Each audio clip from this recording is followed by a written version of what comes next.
నాడు యూనివర్సిటీ మంచి భవిష్యత్తు కోసం తెలుగు విద్యార్థులు ఇష్టపడే యూనివర్సిటీ.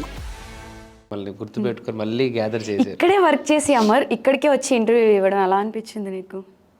ఇప్పుడు ఇంటర్వ్యూ అనగానే కూడా తమరు ఒప్పుకుందా ఇర్రిమనే కదా? ఆబ్వియస్లీ మాతృ సంస్థ కదా. అంటే ఐ డ్రీమ్ ఛాన్స్ ఎలా వచ్చిందంటే ఫస్ట్ ఆడిషన్ అప్పుడు ఫేస్బుక్లో చూసాను చిన్న. ఓకే. ఫేస్బుక్లో ఆడిషన్ ఉంటే చూసి వచ్చి సో జగదీష్ గారు ఉండే అప్పుడు ఒక చిన్న ఇంట్రడక్షన్ లాగా ఏదో చేశాను. చేస్తే ఓకే ఓకే డన్ అన్నారు. అంతే first software developer software round అని మాది ఫస్ట్ది. ఆ తర్వాత ఇంక తిరిగి చూసుకోలేదు. ఎన్ని ఛానల్స్ పుట్టుకొచ్చాయో తెలియదు, మేము ఎన్ని పాత్రలు వేసామో తెలియదు, ఎన్ని క్యారెక్టర్స్ చేసామో, ఎన్ని డైలాగులు చెప్పాము, ఎన్ని పేజీలు చెప్పాము కూడా మాకు గుర్తులేదు. దాదాపు చేసాం 200+ చేసాం. కొన్ని రిలీజ్ కూడా అవ్వలేదు. అన్ని కొన్ని రిలీజ్ అవ్వని దాదాపు 70-80 ఉంటాయేమో. అవును, చాలా ఉన్నాయి. అవును. అంటే స్క్రీన్లో ఉన్నప్పుడు స్క్రీన్ని తినడం ఎలా నన్ను నేర్చుకున్నది ఇక్కడే. మేము స్క్రీన్ని తినడమా? నేను రవి గారు ఇద్దరం మేమిద్దరం ఉన్నాము అంటే ఆపోజిట్ వాళ్ళు మాట్లాడాలంటే త్వరగా మాట్లాడాలి. డైలాగ్ లేట్ చేసి మేమిద్దరం తినేస్తాం. మీరు అసలే ఫాస్ట్, ఎక్కడ బ్రేక్, ఇద్దరం ఎక్కేస్తాం. సో అలాగా మాకు ఆ వర్షన్ బాగా అలవాటు. మా ఇద్దరికి ఆడికి ఫస్ట్ నుంచి వాడికి కామెడీ గ్రిప్. వాడు నాకు కామెడీ రాదు. నేను ఇక్కడికి వచ్చిన తర్వాత ఇంప్రూవ్ అయ్యాను. సో నాకు వచ్చిన ఎక్స్ప్రెషన్స్తో నేను కామెడీలో పర్ఫెక్ట్ అయిపోయాను. అంటే కామెడీ ఇస్ ద నాకు బేస్. కామెడీ చేసేవాడు ఏదైనా చేయగలడు. నాకు మంచి గ్రిప్ వచ్చింది. ఎన్ని మేము చేసింది అమ్మా. ఈ పాత్ర ముస్టోడి పాత్ర దగ్గర చేసాం. ముస్టోడి పాత్ర, అమ్మాయి గేటప్, వెయిటరు, అసలు పెయింటరు, ఎన్నో అన్నీ చేసాం. మాకు వాసు సార్ ఇచ్చిన సపోర్ట్ మాకు ఎవ్రీ వీక్ మేము ఏం చేసాం, మాకు రిజల్ట్ ఈ కంటెంట్స్ ఓకే బాగున్నాయి. దాన్ని కొత్త ఇన్నోవేటివ్గా ఆలోచించుకుంటూ కొత్తవి చేసాము. రోజుకి మినిమం 4 ఎపిసోడ్ 5 ఎపిసోడ్లు చేసేవాళ్ళం ఒక రోజులో. ఏముండే మాకు పాడుతూ వెళ్ళిపోయేవాళ్ళం. ఈ బిల్డింగ్లో ఒకటి, ఆ బిల్డింగ్లో ఒకటి, ఈ బిల్డింగ్లో ఒకటి, ఆ బిల్డింగ్లో ఒకటి. ఇక్కడ ఉన్నప్పుడు మంచి చిల్ అయ్యేవాళ్ళు, బాగా ఎంజాయ్ చేసేవాళ్ళు. మామూలు హడావిడి కాదు అనేది. 8-9:30 అంతా పని అయిపోయేది హ్యాపీగా. నాకనే రవిగాన్ రూమ్ ఇక్కడే ఉండే పక్కనే. ఓకే. ఆ రూమ్కి వెళ్ళి కూర్చొని సరదాగా ఏసీ ఉంటుంది ఆ రూమ్లో, అందుకని పోతాం. కూర్చొని చల్లగా ఆ రూమ్లో మాట్లాడుకుంటాం, తినేసి వెళ్ళి పడుకోవడం. అప్పట్లో మనందరికంటే రిచ్ వాడే. అవును. కారు ఉండేది వాడి దగ్గర. వాటి రూమ్ భలే ఉంటుంది. అది వచ్చిన అగ్గిపెట్టి రూమ్, దాంట్లో మళ్ళీ ఏసీ కూడా ఉంటుంది. అది ఆ కారు ఏసీ చిన్న రూమ్ అనమాట. ఏదన్నా వాడికి అడుగుతా అండి. నాకు పాపం వాడే నాకు 100-200 కాలు తీసుకోపోవాలి ఇస్తా ఉండ 100-200. అదంటే అంత బాండింగ్ అలా అయిపోయింది ఇద్దరిది. ఒక షార్ట్ ఫిలిం నుంచి పరిచయం అయింది. అనుప్రసాద్ గారు అప్పటి నుంచి కంటిన్యూ అవుతూనే ఉన్నారు. అక్కడి నుంచి అసలు 3 కోతులు. అప్పట్లో మా బాబు భలే ఉండే అసలు. వాడి బిల్డప్, వాడి రేంజ్.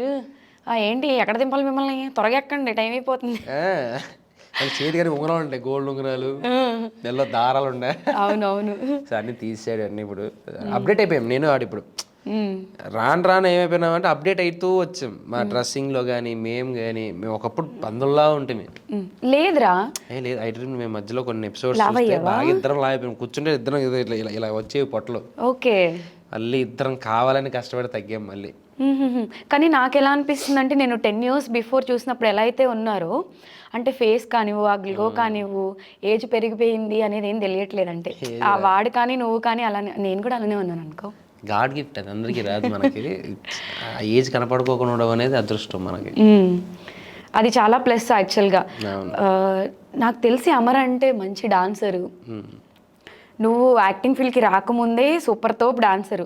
మేము ఒక షోకి గెస్ట్గా వెళ్ళాలి అంటే డాన్స్ రాదు అంటే నైట్ 12 o'clock వచ్చి నాకు దానికి డాన్స్ నేర్పించావు.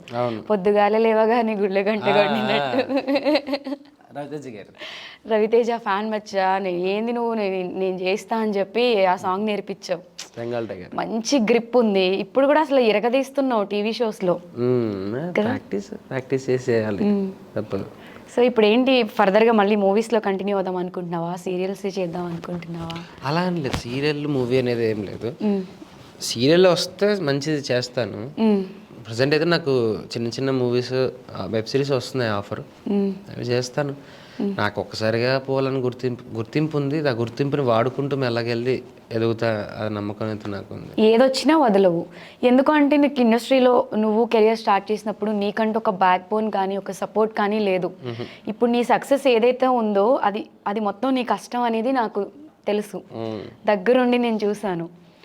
సో దాన్ని నువ్వు యూటిలైజ్ చేసుకుంటున్నావు స్టిల్ ఇప్పటికీ కూడా. పెద్దది చిన్నది అనేది కాకుండా రోల్ బాగుంటే ఏదైనా చేస్తాను అనే దాంట్లో నేను ప్రతి దాంట్లో చూస్తూనే ఉన్నా. అమర్ ఇది చేస్తాడు, ఇది చేయడు, అరే నేను హీరో అయిపోయాను, ఇది నేను చేయడం ఏంటి అనే యాటిట్యూడ్ నీలో లేదు కదా? ఏం లేవు మనకి అసలు, అట్లాంటివి ఏం లేదు. నన్ను మళ్ళీ మాకు నిజంగా అంటే నాకు ఆ విషయం ఉంది. ఎప్పుడైనా సరే మా వాసు సార్ మా ఐ డ్రీమ్లో మళ్ళీ నన్ను మా బావని తెచ్చి ఒక స్కిట్ చేయండి రా అంటే మేము ఇప్పటికిప్పుడు రెడీ. ఇంటర్వ్యూ అయిపోగానే మాట్లాడదాం sir. You are always welcome. అసలు చెప్తున్నా అంటే మాకు ఆ ఫ్రీనెస్ ఉంది మాకు ఇక్కడ. మాకు రిస్ట్రిక్షన్ లేదు. డైలాగ్లో మాకు ఇదే చెప్పాలి మేము చెప్పం. స్క్రిప్ట్లో ఉండే మేము ఏ రోజు చెప్పం. స్క్రిప్ట్ చదువుకుంటాం, అర్థం చేసుకుంటాం, కంటెంట్ చూసుకుంటాం, దాని తగ్గట్టుగా వెళ్ళిపోతూ ఉంటాం మేము. అసలు ఆగం. ఆర్యన కూడా అంతే. అవును, ఆర్యన కూడా ఇక్కడ బిడ్డే. అవును, అది కూడా లహరి, నేను, లహరి, ఆర్యానా, మన రవి మేము కలిసామంటే కురుక్షేత్రం. నువ్వు బేసిక్ గా నువ్వుంటేనే రచ్చ. ఇంకా అందరూ కలిసారంటే ఇంకా నెక్స్ట్ లెవెల్ ఉంటుంది. అసలు ఆ కంటెంట్ ఏది ఆపలేదు మమ్మల్ని. మేము కంటెంట్ ఇస్తాం తిరిగి. ప్లాన్ చేద్దాం డెఫినెట్ గా. డన్. మాకు కావాల్సింది కూడా కంటెంటే. అది కూడా మీలాంటి పెద్ద సెలబ్రిటీ మళ్ళీ మా ఇప్పటికీ ఉన్నాయి చూడండి నైట్ డ్రీమ్ ఛానల్స్. మాది వార్దలోల్లి కానీ, మాయా బజార్ కానీ, స్టే ఫూలిష్ కానీ, సో పిజ్జా వర్సెస్ గోంగూర, ఇవన్నీ ఉన్నాయి కదా. ఛానల్స్ ఉన్నాయి, చాలా ఉన్నాయి. ఇప్పటికీ మా అలా ఉంటాయి. మేము ఎప్పుడైనా సరదాగా ఎప్పుడైనా ఓపెన్ చేసి చూసుకుంటాం మేము. అవునా? హ్యాపీగా. ఎందుకంటే అప్పుడు హెల్తీ కామెడీ మేము చేసిండేది. హెల్తీ కామెడీ అంటే మేము పడి కష్టాలు ఎదుటోళ్ళు నవ్విస్తాం. ఇప్పుడు ఏంటంటే కష్టాలు పడుతున్నారు నవ్వించడానికి చాలా మంది. అవును, అది రావట్లేదు. ఒకనొక ట్రెండ్, ఆ ట్రెండ్ మేము అట్లా కవర్ చేస్తాం. సో మా mass hero Amardeep Chowdary next movie ఎప్పుడు? నెక్స్ట్ మూవీ ఏమో తెలియదు, రావాలి. ప్రెసెంట్ అయితే ఏం చేయట్లేదా మూవీస్? లేదు, వెబ్ సిరీస్ ఒకటి చేస్తున్నాం. అది ఆహాకి ఓటీటీకే. అది నెక్స్ట్ మంత్ నుంచి ప్రాబ్లీ స్టార్ట్ అవుతుంది. దాంట్లో నేను తీసుకుంటాను కంపల్సరీ. అలా నేను చెప్పేసాను కూడా. నేను దాంట్లో నేను తీసుకుంటాను. మా డైరెక్టర్ గారు చెప్పేశాను. అది యాక్చువల్లీ అది కొంచెం కాలేజ్ బ్యాక్డ్రాప్, విలేజ్కి వచ్చిన తర్వాత జరిగే కథ అనమాట. సో మనమంతా మీరంతా విలేజ్లో ఒక గవర్నమెంట్ కాలేజ్ చదివే విద్యార్థులు. నేను అక్కడికి వస్తాను. మాకు లైన్ వేయడానికి అది ఫుల్ టు ఫుల్ ఫన్ ఉంటుంది. లైక్ ఒక్కొక్కరికి క్యారెక్టరైజేషన్ డిఫరెంట్గా ఉంటుంది. ఆల్రెడీ మేము అనుకున్నాం కూడా. చెప్తా. నీలో ఎప్పుడు మారని థింగ్ ఏంటో చెప్పనా? లాస్ట్ ప్రీవియస్ రవిది నాది ఇంటర్వ్యూ ఉన్నప్పుడు కూడా మేము మాట్లాడుకున్నాము. వీడికి ఏదన్నా షార్ట్ ఫిలిం కానివ్వండి, ఏదన్నా సీరియల్ ఆడిషన్ వస్తే వీడు ఒకడే పోయేవాడు కాదు. ఒకటే బైక్లో నలుగురు ఎక్కి నలుగురిని ఆడిషన్, నాకు రాకపోతే ఏమైంది, ఎవరైనా సెలెక్ట్ అవుతారు కదా అని తీసుకుపోయేవాడివి. సో మనకి ఏ ఆడిషన్ వచ్చినా మొత్తం నలుగురు వెళ్ళిపోయేవాళ్ళం. సో ఆ బిహేవియర్ నీకు ఇప్పటికీ పోలేదురా? మొన్న కలిసినప్పుడు కూడా నాకు అదే డైలాగ్ చెప్పు, ఛానల్లో మాట్లాడతా అని. నేను లాస్ట్ టైం రవికి కూడా అదే పంపించాను కూడా. యాక్చువల్లీ సుహాసిని అక్క ప్రొడ్యూసర్ గా మా టీవీలో స్టార్ట్ అవుతుంది. తేజు కూడా హీరోయిన్. సో దాంట్లో 4 members ఉన్నారు. అవును. సో అమ్మాయిలని నేను పంపించాను. అవును. So I think will get the call. I don't know. వస్తది. యాక్చువల్గా నువ్వు చెప్పిన ప్రాజెక్ట్ అదే అని నాకు తెలీదు. సో దానికి బయట నుంచి కూడా అడిగారు.